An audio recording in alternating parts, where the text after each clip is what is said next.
जंगल में पहली बार फर्नीचर की दुकान खोली गई। तमाम परिंदे अपने घरों को सजाने के लिए फर्नीचर की शॉपिंग करने लगे। अरे कौवी बहन, क्या तुमने सुना है कि यहाँ पर फर्नीचर मिला करेगा? मैं तो अपने घर के लिए बहुत सारा फर्नीचर खरीदूंगी। क्या तुमने देखा है कैसा फर्नीचर है वहाँ पर?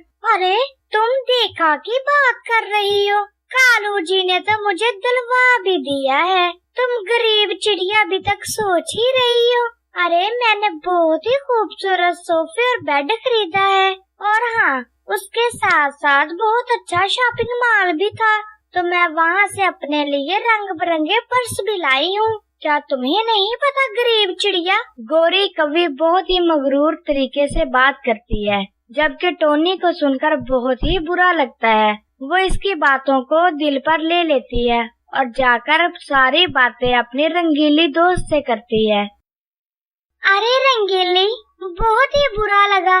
गोरी बहन कितनी बुरी है, वो कितने बुरे अंदाज से बातें करती है। मैंने उसे फर्नीचर का ही पूछा, उसने तो मुझे बहुत सारी खरी खोटी सुना दी और कहती मैं एक गरीब चिड़िया हूँ, तो इसमें मेरा क्या दोष है? अगर मैं गरीब हूँ तो मुझे ऊपर वाले ने ही गरीबी दी है, मैं अब इसको दूर तो नहीं न कर सकती। अरे टोनी, तुम तो ऐसे ही गोरी की बातों को दिल पर ले लिया, वो है ही ऐसी। छोड़ो तुम। खैर बताओ, क्या खाओगी? मैं तुम्हारे लिए कुछ खाने को लाती हूँ। अरे मुझे कुछ खाना नहीं है, मैं तो बस तुमसे मिलने आई थी और गोरी की हरकतों के बारे में बताने आई थी। वो बहुत ही बुरी कौवी है। अरे गोरी की छोड़ो, तुम्हें तो पता है वो शुरू से ही ऐसी है, तुम उसके मुंह क्यों लगती हो? खैर छोड़ो, मैं शॉपिंग करने जा रही हूँ, क्या तुम मेरे साथ चलोगी? और हाँ, हम वापसी पर फर्नीचर भी देख कर आएंगे। हाँ, क्यों नहीं, मैं भी देख के आऊंगी। आखिर बहुत तारीफ सुनी है, वहाँ पर कैसा फर्नीचर मिलता होगा, मैं भी तो देखूं वहाँ पर कैसा फर्नीचर है, फिर मैं वही फर्नीचर अपने घर में भी तो लाऊंगी। गोरी कौवी ने बहुत से परिंदों से ठगाई करके बहुत सारा फर्नीचर जमा कर लिया। आखिरकार फर्नीचर के साथ उसका पूरा घर भर गया। उसका फिर भी जी नहीं भरा, वो और भी फर्नीचर खरीदने की सोच रही थी, मगर उसके पास पैसे कम पड़ गए, तो उसने एक तरकीब लगाई। अरे मेरे पास तो पैसे ही कम पड़ गए, मैंने तो अभी और बहुत सारा सामान लेना था, अब मैं क्या करूं? तो क्यों ना अपना पुराना वाला धंधा शुरू कर लेती हूँ। जब सारे पक्षी सो जाएंगे तो मैं चुपके से कालू जी के साथ वहाँ पर जाकर अपना हाथ साफ कर लूंगी और पैसे भी नहीं देने पड़ेंगे। सारा फर्नीचर मर्जी का ही उठाएंगे और किसी को कानो कान खबर भी नहीं होगी। और जो मेरे पास पुराना फर्नीचर है उसको मैं आधी कीमत में ही बेच दूंगी। वो है ना गरीब चिड़िया, वो खरीद लेगी। नया फर्नीचर खरीदने की तो उसकी औकात नहीं है, तो पुराने से ही वो काम चला लेगी, उसके लिए यही काफी है। रात का अंधेरा क्या हुआ, गोरी कौवी ने अपना काम शुरू कर दिया। वो रात के अंधेरे का फायदा उठाकर फर्नीचर वाली दुकान पर पहुंच गई। उसने सारा फर्नीचर अपनी मर्जी का और पसंद का उठा लिया। जबकि मालिक सुबह आए तो उन्होंने देखा कि बहुत सारा फर्नीचर वहाँ से गायब था। वो जल्दी से राजा जी के पास चले गए। राजा जी ने कहा, अरे क्या हुआ, इतने परेशान क्यों हो? क्या बताऊं राजा जी, आपके होते हुए भी मेरी चोरी हो गई। मैंने बहुत ही मुश्किल से अपनी इस दुकान को खड़ा किया था। ये कैसा इंसाफ है? मुझे इंसाफ चाहिए, मुझे उस चोर को पकड़ना है। आप मेरी सहायता कीजिए, नहीं तो मैं अपना केस अदालत तक ले जाऊंगा। अरे हमारे होते हुए तुम्हें किस बात की फिक्र है? तुम चुपचाप अपनी दुकान पर जाओ और अपना नॉर्मल ही बिहेव रखना। किसी को कानो कान खबर नहीं होनी चाहिए कि तुम चोरी से परेशान हो, बल्कि ऐसा ही बिहेव रखना कि तुम्हें पता ही नहीं कि चोरी हुई है। वो चोर दोबारा जरूर आएगा।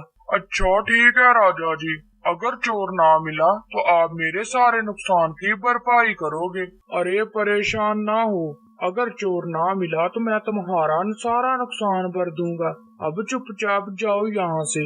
राजा जी ने मालिक को पूरी तरह यकीन दिलाया कि वो चोर को पकड़ लेगा। अगर चोर ना पकड़ा गया तो उसके सारे नुकसान की भरपाई करेगा। मालिक खुशी खुशी वापस अपनी दुकान पर चला जाता है। अरे रंगीली, चलो आओ शॉपिंग करने चलें। आज मौसम भी बहुत अच्छा है और मेरे पास बहुत सारे पैसे हैं। मुझे मेरी पगार मिली है। हाँ टोनी, मैं भी यही सोच रही थी, तो चलो चलते हैं। रंगीली और टोनी तैयार होकर शॉपिंग के लिए निकली। तभी गोरी कौवी उनसे आकर मिली। अरे दोनों बन ठन कर कहाँ जा रही हो, और वो भी अकेले अकेले? क्या मैं भी तुम लोगों के साथ चलूं? नहीं गोरी बहन, हम गरीबों का आप जैसे अमीरों से कहाँ मुकाबला। आप अपनी गाड़ी पर जाइए, हमने तो पैदल ही जाना है। अरे टोनी बहन, कैसी बातें करती हो? मैं तो तुम्हारी बहुत अच्छी हमसाई हूँ, तुमने बस कभी गौर ही नहीं किया। ये देखो, मैं तुम्हारे लिए कितना खूबसूरत पर्स लाई हूँ। गोरी बहन, अचानक मुझ पर इतना प्यार कैसे उमड़ आया? सच में बताइए, ये पर्स किसका है? अरे क्या बात कर रही हो? ये कालू जी कल ही मेरे लिए लाए थे और मुझे पसंद नहीं आया, इसलिए मैंने सोचा तुम्हारे पास कोई बैग नहीं है तो क्यों ना मैं तुम्हें दे दूं। आखिर मैं तुम्हारी हमसाई हूँ, इतना तो मैं कर ही सकती हूँ। अरे टोनी, ले लो ना, वो इतने प्यार से दे रही है। अब छोड़ो गुस्सा और ले लो। ठीक है गोरी बहन, आपका बहुत शुक्रिया। गोरी कौवी ने बहुत ही अच्छा प्लान बनाया। वो चोरी का पर्स टोनी को दे देती है। टोनी मार्केट में दाखिल होते ही सभी उसको अजीब अजीब नजरों से देखने लगते हैं। टोनी बहुत ही घबरा जाती है कि आखिरकार उसने ऐसा क्या किया है कि सभी घूर घूर कर उसे देख रहे हैं। टोनी जल्दी से रंगीली से कहती, रंगीली, मुझे बहुत डर लग रहा है। देखो कैसी अजीब अजीब नजरों से हमें देख रहे हैं, जैसे कि हमने कोई बहुत बड़ा गुनाह किया हो। अरे नहीं टोनी, तुम क्यों घबरा रही हो? तुमने कुछ नहीं किया। ये इन लोगों की तो आदत होती है, हर किसी को आते जाते देखना। पूरी मार्केट में चोरनियां आने की खबर फैल गई और टोनी और रंगीली को कानों कान खबर तक न हुई। सारे परिंदे मक्कू राजा के पास पहुंच गए और जाकर उन चोरनियों के बारे में बताया। राजा ने रंगीली और टोनी का नाम सुना तो वो बहुत ही हैरान हो गया और उसने आते ही मार्केट में दोनों को कैद कर लिया और कहा, शक्ल से तो तुम दोनों बहुत ही मासूम दिखती हो और कारनामे बहुत ही बड़े बड़े अंजाम देती हो। कैसे हाथ की सफाई दिखाई तुम दोनों ने, आज तो पकड़ी गई। अपने पक्ष में कुछ कहना चाहोगी? अरे राजा जी, हमने क्या किया है? आपने हमें क्यों कैद कर लिया?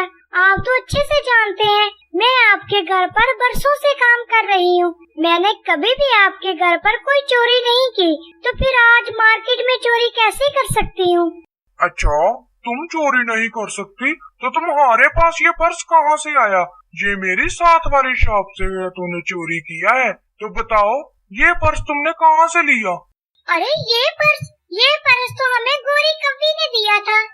अब अपना इल्जाम गोरी कौवी पर मत दो। मैं जानता हूँ वो बहुत ही शरारती है, इसका ये मतलब नहीं कि तुम चोरी में भी उसे फंसा दो।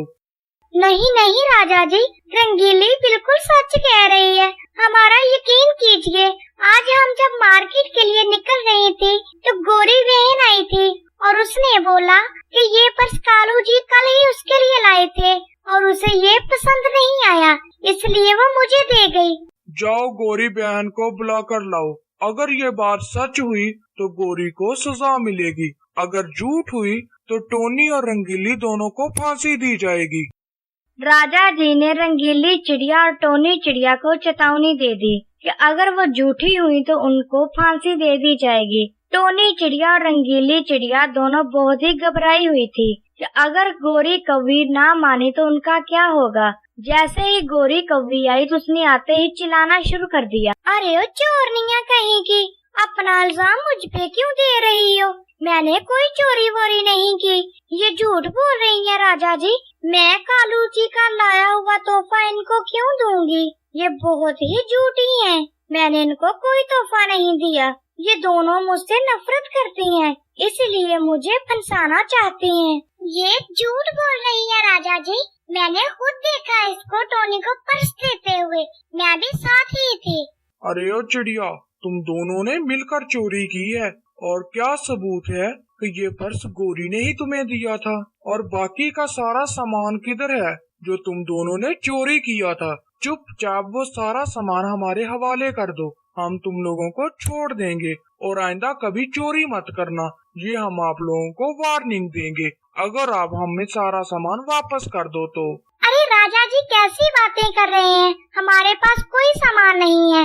आप सारा सामान गौरी बहन के घर चेक कीजिए, आपको वहीं पर ही सारा सामान मिलेगा। हमारे पास कोई सामान नहीं है। इतनी बात सुनी ही थी कि गौरी कौवी के तो तोते ही उड़ गए। वो जोर से फूट फूट कर रोने लगी और कहने लगी, अरे राजा जी, मैं बहुत बीमार हूँ, ये झूठ बोल रही हैं। आप मुझे बस जल्दी से रिहा कर दीजिए ताकि मैं जाकर अपना आराम से दवाई ले सकूं, नहीं तो मेरी मौत हो सकती है और सारा इल्जाम राजा जी आपके सर पर आएगा। दुकान का मालिक समझ चुका था कि चोर गौरी कौवी ही है, इसलिए वो बहाने कर रही थी। मालिक ने आकर राजा से कहा, राजा जी, हम गौरी बहन को छोड़ देते हैं, ये बहुत ही मासूम है, इसे चोरी के बारे में कुछ नहीं पता। देखो तो उसके कैसे तबीयत खराब हो रही है, अगर उसे कुछ हो गया तो सारा इल्जाम हम पर आएगा। अच्छा ठीक है, जैसे तुम्हारी मर्जी। गौरी बहुत ही खुशी खुशी वहाँ से चली गई। तभी मालिक ने कहा, राजा जी, चोरनी गौरी कौवी है, लेकिन तुमने तो अभी अभी उसे छोड़ने का कहा और मैंने तुम्हारे ही कहने पर छोड़ दिया। अब कह रहे हो कि चोरनी गौरी कौवी है। अरे राजा जी, मैंने इसलिए कहा कि वो अकेली तो सामान नहीं उठा सकती, अब वो यहाँ से जाकर अपने साथियों से मिलेगी जिसने उसके साथ मिलकर चोरी की है। हम उनको भी पकड़ लेंगे और अपना सारा सामान बाहिफाजत गौरी कौवी से ले भी लेंगे। ये तुमने बहुत ही अच्छी तरकीब बनाई है, तो चलो चलते हैं। गौरी कौवी घबराई हुई घर पर पहुंची और जाते ही कालू कौवे से कहा, अरे गजब हो गया कालू जी, हमारी चोरी पकड़ी गई। उनको अभी तक शक ही था कहीं उनको पक ना हो जाए। हमें जल्दी से ये सारा चोरी का सामान अपने घर से निकालना होगा और दूसरे घर में शिफ्ट करना होगा जो हमने खुफिया तौर पर बनाया हुआ है, नहीं तो हमारे साथ बहुत ही बुरा होगा। जल्दी करो कालू जी। अभी गौरी कौवी की बात पूरी हुई कि तभी राजा जी वहाँ पर पहुँच गया। उसने जाते ही गौरी कौवी और कालू कौवे को गिरफ्तार कर लिया। टोनी चिड़िया और रंगीली चिड़िया को छोड़ दिया। गौरी कौवी को सजा के तौर पर उसके पर काटने के लिए कहा गया। तभी गौरी कौवी ने बहुत ही मिन्नत समाजत की, राजा जी हमें माफ कर दें, हम आज के बाद कभी चोरी नहीं करेंगे। मैं तो लालच में आ गई थी, मुझे माफ कर दें, मैं कभी भी चोरी नहीं करूंगी। मालिक गौरी कौवी को रोते हुए देखकर रह न पाया। उसने राजा जी से कह दिया कि इसे माफ कर दिया जाए। आखिर उसे सारा सामान मिल गया है, तो गौरी कौवी को वार्निंग दी जाए कि वो आइंदा कभी भी चोरी नहीं करेगी। लालच बुरी बला है। दोस्तों, हमारी कहानी कैसी लगी हमें कमेंट बॉक्स में बताएं और जो नए हैं वो इस चैनल को प्लीज सब्सक्राइब कर लें।